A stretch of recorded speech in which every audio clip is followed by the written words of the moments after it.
Tá quase, galerinha. Melhor aula, a última. Aquela que ninguém deixa de gostar, né? Ó, uma ideia muito legal agora. Como eu já te confessei várias vezes, eu sempre fui um cara muito influenciável até certa idade, acreditava em tudo, né? E aquilo me irritava, né? O amigo fazia uma pegadinha idiota e eu, E aí, E aí eu ficava louco com aquilo, né? Isso de certa forma foi me calejando. Eu acho que o pior que me aconteceu foi quando eu... reverteu, né? Reverteu, eu quis fazer isso com as pessoas também, em certo momento. E aí essa que eu me arrependo até hoje. O meu pai estava dirigindo a moto de um pedreiro lá na frente de casa. A casa lá em Mituba tem 2 hectares, é enorme o terreno, então ele estava lá fora dirigindo uma moto de um pedreiro, uma moto inclusive que eu tenho uma igual hoje, talvez não por coincidência. E aí meu pai foi dar uma volta com a moto e caiu um tombo idiota lá e ralou a canela. Eu, vendo a situação, tive uma ideia brilhante. Criança ela é demoníaca nessa idade. Chego eu com a cara de abatido em casa. Mari, minha irmã, Mariana, Mari, fica calma. Mas o pai bateu de moto e morreu. Nossa! Filho da mãe, velho! Na hora que eu vi a cara dela e o desespero, eu tentei desfazer. Eu, não, Mari, é brincadeira. Eu tava rindo, não, é brincadeira. E aí já tava feita merda. Mas o esporro que eu tomei, cara. E esses dias a gente tava lembrando, no churrasco lá em casa, tava lembrando, né? Como eu fiz ela sofrendo pontualmente nesse momento. E isso mostra como a criança, né? Ela reage ao mundo de uma maneira cruel às vezes, né? De tanto me pegarem pressas, talvez um dia eu vou pegar minha irmã e fazer uma absurdez que poderia ter matado ela, né? A pessoa poderia ter dado um infarto na pessoa, se não fosse uma criança, talvez, né? E é algo que é óbvio que vocês jamais devem repetir em hipótese nenhuma. Nem com os animaizinhos, sabe? Por favor. E aí, cara, eu sempre fui um cara muito crítico, então, né? Eu sempre prestava atenção, depois de uma certa época, comecei a ficar vacinado contra as pegadinhas maliciosas. E uma coisa que a TV faz direto é isso. A TV, ela toda hora tá pegando o ser humano com umas pegadinhas que já são conhecidas dos estudiosos. Só que pro leigo que nunca escutou, vê a primeira vez e aí, que mágico. Então eu lembro que vendo o Fantástico, né? Eu sempre via Fantástico no domingo, né? Acho que numa certa época, quando a TV a cabo ainda não era, né, difundida e tal, acho que toda a família ligava no Fantástico no domingo, né? E o domingo é um dia familiar, geralmente. Então tava lá a família vendo, então eu aprendia ou desaprendia uma porrada de coisa com o Fantástico, né? E já que o programa tem esse nome, sempre tem que aparecer algo fantástico. E aí eu lembro lá, aparecia o ninja do Fantástico. Aí ele pegava uma espada, botava no gogó, hoje tem na TV a cabo essa também. Bota no gogó a espada, né? E se deita na espada. E a espada entorta, uma espada fininha assim, a espada entorta e o cara fica equilibrado pela espada no pescoço. Ninja. E aí ele diz, né, que é a técnica que ele aprendeu com um monge budista, não sei o quê, e aí ele se concentra e blá blá blá. Aí tem o cara que caminha na brasa, né? Tem até aquele cara que foi treinador da equipe olímpica brasileira, cara. Talvez foi o maior fracasso olímpico do Brasil. Mas pegaram um cara desse que era meio mago, né? Não, esse cara vai treinar a equipe olímpica. Um dos treinamentos que ele fez com a equipe olímpica era caminhar em brasa. Não, se a gente acredita, a gente caminha na brasa e tal. E aí fica descalço, né? E bota o braseiro lá e a galera sai caminhando. Eu não me queimei, porra, o poder da mente, vou ganhar a Olimpíada. Né? Aquela história, né? E aí... Nesse ano, por coincidência ou não, foi o maior fracasso brasileiro em Olimpíadas. Veio um ano em que o mago do poder da mente treinou a equipe olímpica, né? Certo? Mas tu vê, eu quando criança, eu acreditava no poder da mente. Mas não no poder da mente, eu posso, eu sou bom, eu vou conseguir. Quem não é poder da mente, né, cara? O cara que tem autoestima é diferente, né? Eu sou um bosta, não vou conseguir, né? Mas eu acreditava que existia algo transcendental, que tu pensava e o pensamento ia se concretizar em... Né? Eu até li um livro uma vez, eu lembro do Dr. Murphy, não sei o que, Murphy, né? O poder do subconsciente, é o nome do livro, não leio. O poder do subconsciente, certo? Mas eu li e tal. E olha, cara, vai que num período me ajudou, né? Como eu acreditava naquilo, eu acreditava, não, eu vou ser um grande sujeito e tal, e tinha uma visão bonita, de certa forma foi isso, de certa forma que me estimulou de repente até em algum momento. Mas depois eu comecei a olhar as coisas com olhos um pouco mais atentos e vi que era tudo migué. Que era tudo conceito de física, sabido e reconhecido, que um cara meio charlatão usava, enganando as pessoas que são leigas em física. Quando eu comecei a ver que essas coisas mágicas poderiam ser explicadas à luz da ciência, Aí eu comecei a ficar cada vez mais cético, por isso que hoje talvez eu seja tão arredio contra coisas sobrenaturais, né? O cara vê no Facebook umas coisas absurdas que só de bater o olho o cara vê, isso é mentira. Né? Mas houve uma época que eu era muito suscetível a isso. Então voltando ao chinês lá. O cara pega o gogó, certo? E todos os caras que são ninja no poder da mente aí no gogó, é sempre no gogó que ele tem o poder. E aí eu comecei a achar estranho, fui ver um outro programa, um cara tava no gogó também, espada no gogó. Né? Tinha aprendido com monges tibetanos, não eram monges budistas, mas era no gogó. E o outro cara que estudava ninjitsu, ele também era no gogó dele também. E eu comecei a achar estranho aquilo. Outra coisa, brincadeira muito comum, é aquela cama do fakir lá, né? O cara que ele faz yoga, de repente, ele fica lá, se concentra e tem uma cama de prego. Né? E aí o cara vai lá e deita na famosa cama de prego. E a pele dele, com o yoga, ficou mais resistente. E aí ele não se fura. Né? Essa é a ideia que eles vendem pra gente. E isso tudo é uma grande bobagem. Porque, na verdade, quem conhece a ideia de pressão, sabe como é que as coisas funcionam. O corpo humano, na tua noção básica de mundo, geralmente, as pessoas acham que o corpo humano resiste a uma força. Né? Então o amigo está brincando de soquinho com o outro. Ó, não me bate muito forte, que pode me machucar. Aí eu vou te dar porrada também. Mas o amigo não sabe que não é a força que tu usa na mão que machuca. O que machuca é a maneira como a mão bate no corpo. Se tu der uma porrada forte no amigo, mas com a mão retinha aqui no braço, ó, não vai doer tanto. Agora tu dá um soco fraquinho, só com a pontinha do osso, fica roxo. Já fica roxo 2, 3 dias e tu fica com o braço doendo. Concordas? Ou seja, no nosso dia a dia, eu estou dando exemplo dos menininhos, né, que quase nunca fazem isso, certo? E é uma brincadeira normal, é até evolutiva, digamos, né? É bacana esse tipo de contato existir, né? No começo eu acho que é mais forte, depois a gente começa a ver que pode machucar e vai pegando mais leve. Mas então tu vê, ó, com essa brincadeira o cara acha que o problema da porrada é a força. E aí tu começa a achar que o teu corpo, tu tem que tomar cuidado com o excesso de força. E a pressão, a ideia de pressão passa batida nos primeiros anos de vida. Tu não tem noção do que é pressão. Pressão é um conceito físico desenvolvido pelo homem, né, para explicar algumas situações. Aí eu te perguntaria, tu deixa eu fazer no teu corpo uma força de 1 Newton? O que é 1 Newton, meus amigos? Equivale a segurar o quê? Não, 10 quilos são 100 newtons. 0,1 quilo, né? Caramba, deve ser isso aqui, ó. Porra, isso aqui, cara, tô fazendo 1 Newton aqui para segurar a apostila. Deve ter mais 100 gramas, talvez um pouquinho menos. Tudo bem? Beleza? Tu deixa eu fazer uma força equivalente a essa aqui, uma força assim. Deixa eu fazer na tua mão, no teu corpo? Pois é, essa é a questão, João. O que eu tô falando é justamente isso, é para tu abrir o olho. Não. Como que tu vai fazer essa força de 1 Newton em mim, professor? Com a tua mão aberta? Pode fazer. Agora, se tu pegar uma agulha e for fazer uma força de 1 Newton no meu peito, tu vai me matar. Concordas comigo? Ou seja, o teu corpo não resiste à força. O teu corpo resiste a uma pressão. A tua pele suporta até uma certa pressão antes de romper. Aí o fortão se deita no chão, passa um caminhão sobre ele e tu... Oh! Mas não é a força que interessa. O que interessa é a força distribuída na roda do caminhão, que é bem larga. Ah, então na verdade qualquer um que fizer abdominal e treinar um pouquinho pode ter um carro ou um caminhão com o pneu correto passando por cima de si. Não precisa fazer ninjitsu, não precisa ter poder da mente, nem fazer yoga, nem ter um deus específico. É só técnica e matemática e ciência. Beleza? Então por que os ninjas na hora que vão brincar de pressão usam o gogó e não a bunda? E não a testa, e não a barriga. Porque o único lugar do corpo que não tem músculo nenhum e que pode ser empurrado para dentro bastante, sem maiores problemas, é o gogó. Então a espada do cara, ela é pontiaguda de fato. Não é ultra pontiaguda, né? Que se fosse ultra pontiaguda, ele não faria mais que uma vez essa brincadeira. Mas ele, antes de fazer a demonstração, ele pega a espada dele e espeta uma melancia. Mas uma melancia, né, não tem a mesma rigidez da pele.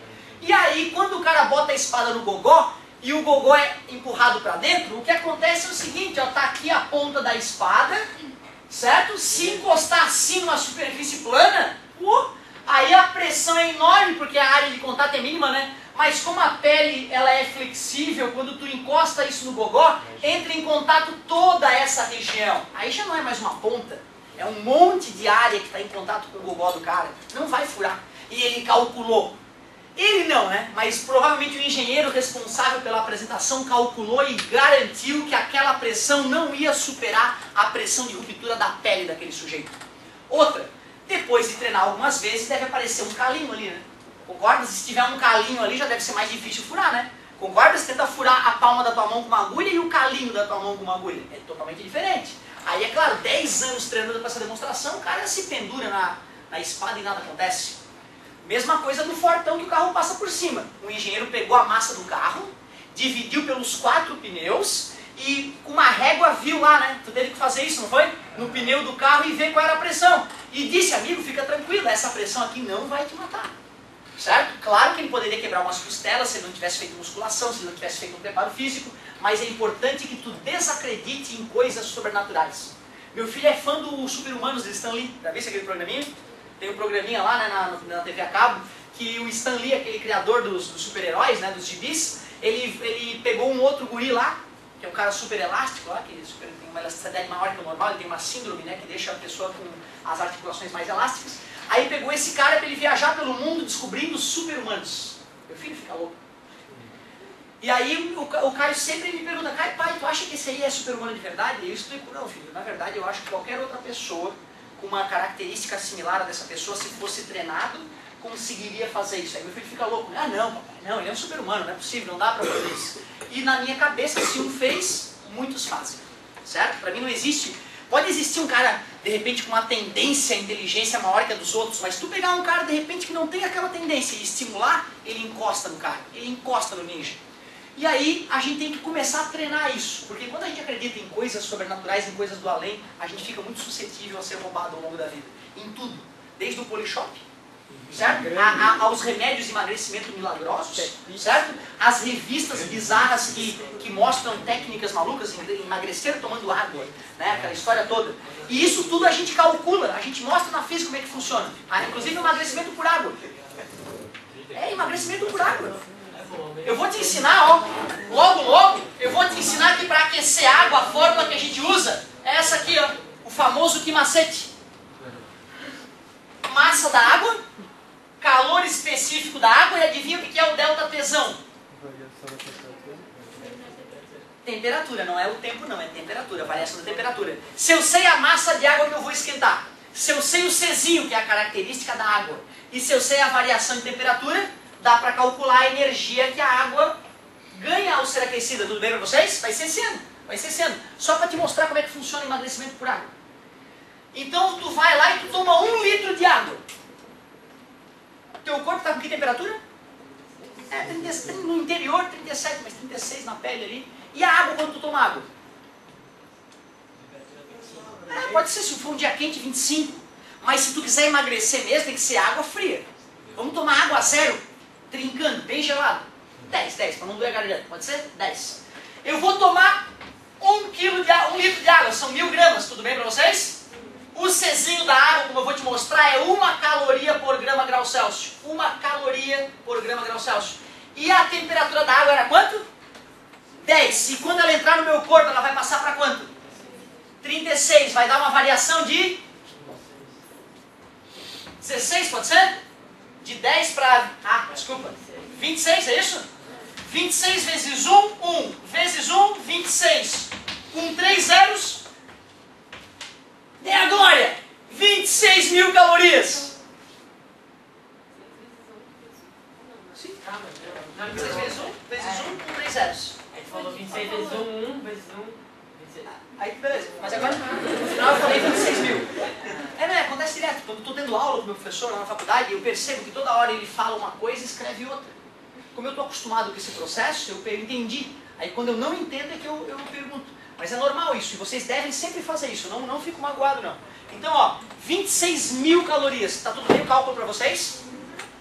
Quantas 1000 calorias tu come por dia? 2.000, meu Deus, 13 dias. Vou ficar 13 dias mais magro tomando 1 litro d'água gelada. Tem alguma coisa errada, não tem? Todos os nutrientes. Não, o erro não está nisso. O erro não está nisso, aquele cálculo é verdadeiro. Esse cálculo é verdadeiro. O erro está em tu achar que tu come 2.000 calorias por dia. São 2 milhões, caramba. São 2.000 quilocalorias, tá? E tem nutricionista que acha que não é isso, cara. Os caras são tão ruins em física, eu não sei como é que fizeram nutrição. Ó, 2 milhões de calorias por dia um ser humano adulto não sedentário consome. Ah, tá, então é 26 calorias, caramba, não dá pra comer um sonho de valsa. O sonho de valsa tem 50 calorias. Se tomar 1 litro d'água, metade daquela energia do sonho de valsa vai acabar sendo usada para aquecer a água que entrou no teu corpo. Mas aí tu ficar tomando água para comer meio bombom, te interna, né? Faz isso aqui, ó, 10 vezes, ó, melhor. Concorda comigo? E as revistas vendem essa ideia como se fosse uma ideia, porra, emagrecimento por água. E aí tem um cara lá que... E aí aparece o cara que era gordinho, ficou magrinho e foi água. E tem foto do cara, e o cara acima e embaixo. Não, a água me salvou. Tu não pode mais cair nessa, cara. Não, vamos largar de mão disso aí. Chega de ser roubado. Chega de pagar pelo que não funciona. Chega de comprar coisas absurdas. A gente tem que ser mais crítico. Não acreditem, a maioria das coisas que nos vendem é mentira. Beleza? Então toma cuidado. E o cara faz o cálculo e tudo, e bota na revista, né? Aí tu imagina agora, tem até o que macete lá, professor, como é que eu vou dizer que é mentira aquilo? Tinha física, o cara fez a conta da física lá. E às vezes só a unidadezinha ali pode nos atrapalhar. Voltando à pressão, pelo que vocês leram, pressão é o que mesmo? É pegar uma força e distribuir em uma área. Esta é a ideia de pressão, pegar uma força e distribuir em uma área. Qual é a unidade de força no sistema internacional, meus amigos? O nosso querido Newton. E qual é a unidade para a área? Quase. Metro quadrado. E agora nós temos que puxar o saco de um grande cientista. Isso, nosso querido Pascal. Então, Newton por metro quadrado, a partir de hoje, a gente vai chamar de Pascal. E tu pode usar a ideia de Newton por metro quadrado, tá? Mas é bom lembrar Pascal também esse nome. Agora um detalhe. Vocês sabiam que tem pressão em volta de vocês, né? Nesse instante, não é isso? Tem pressão em volta de vocês. O mais louco, meu querido, é que se eu for medir esta pressão que existe em torno de ti agora, em Pascal, que é a chamada pressão atmosférica, olha quanto é que dá essa pressão em Pascal. Aproximadamente 100 mil Pascal. A pressão atuando no teu corpo agora é aproximadamente 100 mil Pascal. E quando tu usa esse número parece que é um número absurdo, né? Mas pensa bem, 1 Pascal não é pegar 1 Newton e dividir em 1 metro quadrado? O que é 1 Newton mesmo? É equivalente ao peso de quantas gramas? 0,1 quilograma. 100 gramas, não é isso? Cara, se tu pegar 100 gramas de farinha e espalhar as 100 gramas de farinha em 1 metro quadrado, qual é a pressão que essa farinha vai estar fazendo? A farinha toda pesa 1 Newton e ela está distribuída em 1. Qual é a pressão que a farinha vai fazer no chão? 1 Pascal. Tu acha que derramar 100 gramas de farinha no chão vai espremer muito o chão? Tu tá entendendo por que 1 Pascal é pouco pra caramba? É por causa das unidades que foram criadas. E por isso que a pressão atmosférica tu vai medir a um número enorme. Não quer dizer que tu vai ser esmagado. Tá beleza? Ou seja, quando tu dá um pum, o pum tem mais que 100 mil Pascal. Não é verdade? Porque tem que sair, né? E se a pressão lá fora é 100 mil, tem que estar mais com 100 mil. Porra, que bom, hein? 120 mil Pascal de pressão no pum, cara. Porra, esse é forte. Beleza? Então tem coisas às vezes que podem nos espantar, mas não. É só questão de unidade. Beleza? Pressão, força sobre área. Nos probleminhas que vocês fizeram, acredito que eram problemas mais tranquilos, né? Eu dava 2 deles e queria calcular 1. Era por aí? Vamos fazer. Será que dá umzinho só? Não, tu deu. Dá bem sim. Oh, dá sim, tá atrasado de um minuto. Era qual? Página 31, só umzinho. Exercício 7. Um homem de 80 quilos encontra-se em pé sobre uma superfície plana e horizontal. Peso do homem. Bonito, 80 vezes 10, 800 newtons. A área de contato entre cada pé é similar a um retângulo. Vai que ele está com, sei lá, um tamanco holandês, né? De madeira. 20 centímetros por 10 centímetros. Já viram aquele tamanho? Já colocaram um no pé? Sim. Não faça. É absurdo. O cara anda, parece que está cagado assim. É absurdo. Não tem como. Calcule a pressão exercida sobre o chão, considerando que ele esteja apoiado primeiramente sobre os 2 pés e em seguida por apenas um pé. Pressão é força sobre área. Qual é a área de um dos pés? 200 centímetros quadrados. Ele exigiu alguma unidade específica? Não, né? Então, de certa forma, tu até poderia fazer com centímetro quadrado, mas o ideal era fazer em Newton por metro quadrado. Não fica magoado não se tu fez em centímetro. Metro quadrado, decímetro quadrado, centímetro quadrado. O que eu faço para passar de centímetro para metro? Eu teria que dividir por 100 e dividir por 100 duas vezes, não é isso? Cada divisão por 100 é botar a vírgula duas casas, não é isso? Então vê se vocês concordam. 1, 2, 3, 4. Passei para metro quadrado. Esse é 1 ou 2 pés? 1, né? Então a pressão ficaria 800 dividido os 2 pés. Igual às casas? 1 zero, 8 mil. 2 zeros, 80 mil, não é isso? Aí eu elimino a vírgula. 80 mil dividido por 4? 20 mil, né? Sim. E aí, ó, a pressão que o pé do cara faz no chão é maior ou menor que a pressão atmosférica? Menor que a pressão atmosférica é? 100 mil. É por isso que se o cara deitar no chão e tu pisar com os 2 pés cheios no peito do cara, ele aguenta. Porque só está acrescentando um pouco mais da pressão que já existe. Beleza? Então já dá para começar a entender por que o caminhão passa por cima do cara sem matar o sujeito. Ó. Eu fiz uma boa também. Meu pai saindo de casa, botei o pé atrás da roda do carro. Nossa! Era novinho, passou, e aí assim, eu fiz uma vez, né? Porque doeu mais do que eu imaginava. Eu já tinha visto gente fazer isso. Mas mais uma vez, não quebrei o pé porque a pressão não era tão grande. Concorda comigo? E galera, se eu usar um pé só, vai dar o dobro, né? E se isso aqui é 2, 40 mil. Não fica num pé só que o colega já vai se sentir desconfortável. Beleza? Muito obrigado pela paciência, pela atenção e até a próxima.